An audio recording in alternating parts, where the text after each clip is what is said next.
ओम शांति। ब्रह्मा बाबा के कदम पर कदम रख करके हम पद्मा पदमपति बनेंगे।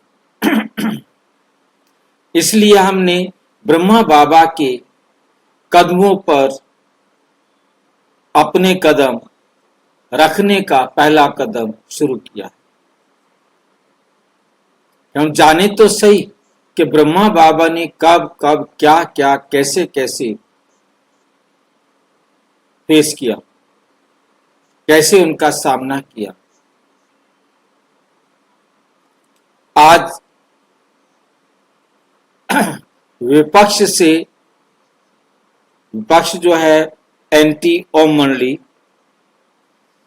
वो हमला करती है तो किस प्रकार से हमला करती है और कैसे युक्तियां चलती हैं और सफलता मिलती है। ओम मंडली पर अत्याचार की सच्ची कहानी, आज हम वो कहानी जानेंगे कि ओम मंडली पर किस प्रकार से एंटी ओम मंडली ने अत्याचार किया।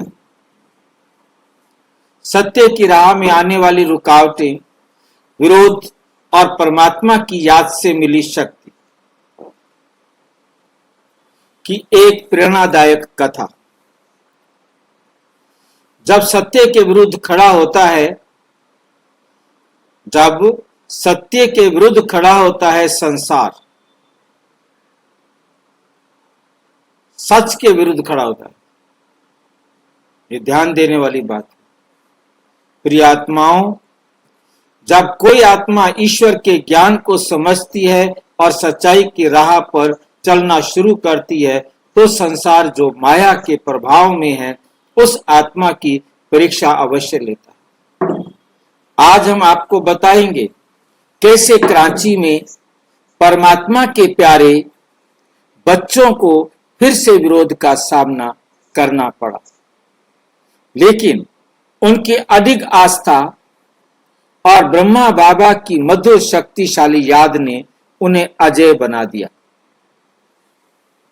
वो जो पीछे रह गईं पर रही सच्चे प्रेम में अटल, वह छोड़ के यहां आ गए थे तो कराची में आ गए थे हैदराबाद से, परंतु जो वहां रह गई पर रही सच्चे प्रेम में अटल, वो प्रेम में, पक्के प्रेम में, सच्चे प्रेम में अटल थी। जब ओम मंडली कराची चली गई तो कुछ माताएं और बहनें पारिवारिक बंधनों के कारण पीछे रह गई। उन्होंने सत्संग से अलग रहना असहनीय, उन्हें सत्संग से अलग रहना असहनीय था। कैसे सहन करें कि हम सत्संग से अलग रह जाएं। परिजनों ने हैदराबाद छोड़ने तक की अनुमति नहीं दी कि तुम हैदराबाद से बाहर नहीं निकल सकते। दादी अपना अनुभव सुना रही थी सामने, यहां पर शायद आएगी कि लाइन नहीं आएगी, कि रेलवे स्टेशन पर फोटो दे रखे थे कि ये हैदराबाद से बाहर नहीं जानी चाहिए।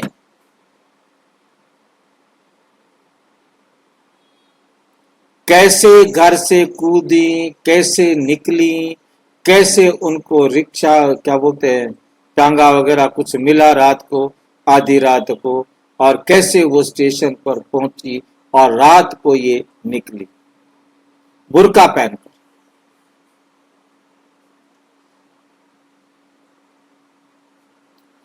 कैसे कैसे इन्होंने किया, ये उनके साथ बड़ी अजीब सिचुएशंस रही, लेकिन उनका मन परमात्मा में लीन रहा। वे गोपियां बन गई। बस अब जीना तेरी गली में और मरना तेरी गली। ये माताएं एकत्र होकर ज्ञान की बातें करती, बाबा के पत्र पढ़ती और कोई दूसरे को आत्मिक बल देती, एक दूसरे को। ये भी सच्चे प्रेम की पराकाष्ठा, जहां तन से नहीं पर मन से परमात्मा के चरणों में थी। जैसे हम बैठकर मुरली की चर्चा करते हैं, थोड़ा निर्भय होकर के करते हैं, परंतु ये सबसे डर कर, छुप कर, बैठकर मुरली का चर्चा करते थे। एक दूसरे को हिम्मत बंधाते थे, चलेंगे चलेंगे जाएंगे, ऐसे करे वैसे करे, कैसे करे जैसे करे, आपस में प्लानिंग करते थे। नंबर 2, बंधनों को तोड़ना और आत्माओं की आजादी का संग्राम। एक दिन 15 बहनों ने निर्णय लिया, अब नहीं सहेंगे। उन्होंने जल्दी से कुछ वस्त्र बांधे और निकल पड़ी कराची, अपने परम प्रिय के पास। कराची पर पहुंचकर उन्होंने अपने परिजनों को लिखा, हम सभी सुरक्षित हैं, चिंता मत करो। ये साधारण नहीं था। ये 5000 वर्षों की प्रतीक्षा के बाद परमात्मा से मिलने का संकल्प। फिर हुआ हमला, एंटी पार्टी का षड्यंत्र। ये निर्णय विरोधियों के लिए आखिरी तिनका साबित हुआ। अब उन्होंने हमला करने की ठान ली। परिवार के मुखिया ने एंटी पार्टी से संपर्क किया, बड़ा फंड इकट्ठा किया ताकि अधिकारियों को रिश्वत दी जा सके। अखबारों और मंत्रियों पर दबाव बनाया गया। गुप्त मनोवृत्ति विरोध करने वाले जानते थे कि बेटियां गलत नहीं थी, पर उनका अहंकार उन्हें सत्य स्वीकारने नहीं देता था। अखबारों का खेल, झूठ और दुष्प्रचार की आंधी। वह झूठा प्रचार मतलब ओम मंडली के खिलाफ अखबारों में निकालना शुरू हो गया। जैसे आप आजकल देख रहे हैं काफी वीडियोस आ रही हैं, आधा सच आधा झूठ की। कराची के अखबारों के संपादकों को पैसे की लालच दिया गया, विज्ञापन छीनने की धमकी दी गई, झूठे लेख छपने लगे। ओम मंडली समाज विरोधी है, लड़कियां बहकाई गई हैं, ऐसे ऐसे ये कोई संप्रदाय है। संपादकीय में लिखा गया, इस पर बैन लगाओ, जांच करो, बहिष्कार करो। ये सब कुछ उन आत्माओं को हिलाने के लिए था जिन्होंने अभी अभी आजादी की सांस ली थी।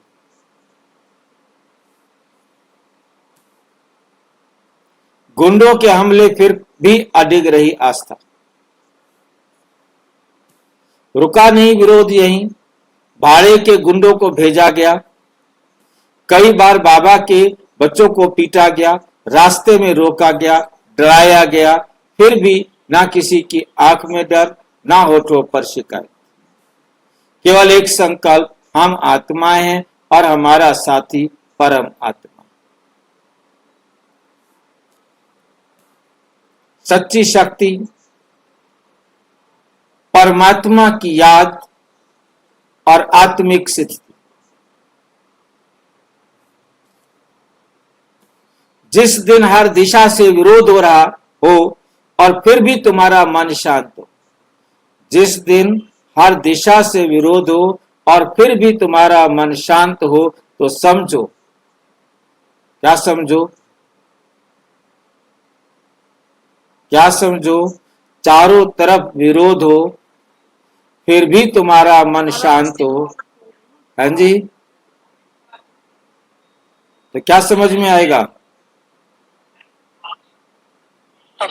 हमारा साथी है भगवान, हमारा साथी है भगवान, क्या रोकेगा आंधी और ओम मंडली के ये बच्चे किसी हथियार या नेता के भरोसे नहीं, किसी हथियार या नेता के भरोसे नहीं। हाँ जी, बोलो। ओम मंडली का इतना ज्यादा विरोध क्यों किया जा रहा था उस टाइम? भाई, आप समाज विरोधी काम करोगे तो उनको प्यार किया जाएगा, विरोध किया जाएगा।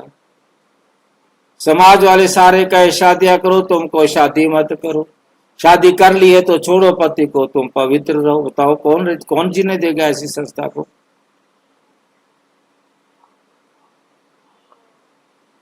जी जी।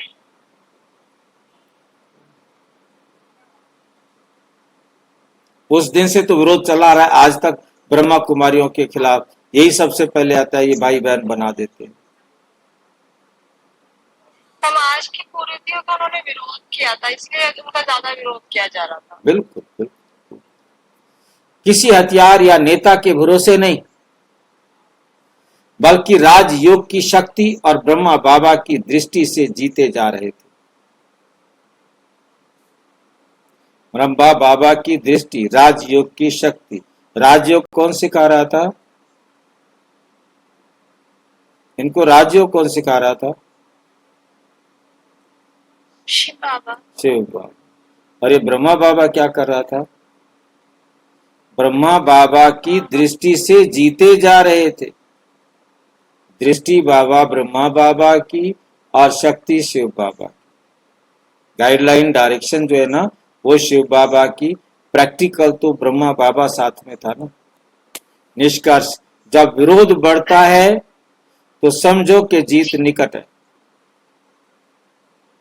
जब विरोध बढ़ता है तो समझो कि जीत निकट है। प्रिय आत्माओं, जब कोई सच्ची आत्मा ईश्वर की ओर बढ़ती है तब माया अंतिम प्रयास करती है,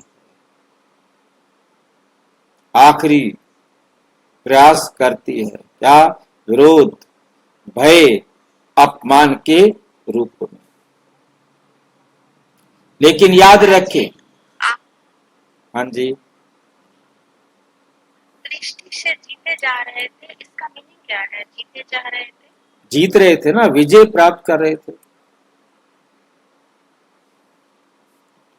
मतलब ब्रह्मा बाबा की दृष्टि से, मतलब उनके देखभाल में, उनके समझो कि शिव बाबा तो सुना ही रहे हैं उनको, राजयोग सिखाए रहे हैं, परंतु ब्रह्मा बाबा का जो प्यार था, ब्रह्मा बाबा की जो दृष्टि थी, बस उसी पर वो मोहित थे, उसी पर ही वो निश्चित थे कि हमारे साथ कभी गलती हो ही नहीं सकती, हमारा साथी भगवान है। लेकिन याद रखें, जैसे ही परीक्षा आती है, ईश्वर की शक्ति उससे पहले आ जाती। ये कहानी सिखाती है, सत्य के मार्ग पर चलो, हिम्मत रखो और ईश्वर की याद को अपना कवच बनाओ। कवच बताया था, किसे कहते हैं कवच? ईश्वर की याद को अपना कवच बनाओ। याद आपका कवच है, योग आपका कवच है, ठीक है। ड्रामा ढाल है, ज्ञान की तलवार है, क्योंकि अंत में जीत सदा सच्चाई की होती है, सत्य की हमेशा जीत होती है। अच्छा, ओम शांति। और विस्तार से जानने के लिए प्रजापिता ब्रह्मा कुमारी ईश्वरीय विश्वविद्यालय के किसी भी सेवा केंद्र पर संपर्क करें। और यदि कोई प्रश्न है तो 9213106986 पर केवल टेलीग्राम करें, 9650692270 पर केवल व्हाट्सएप करें, फोन नहीं। ओम शांति।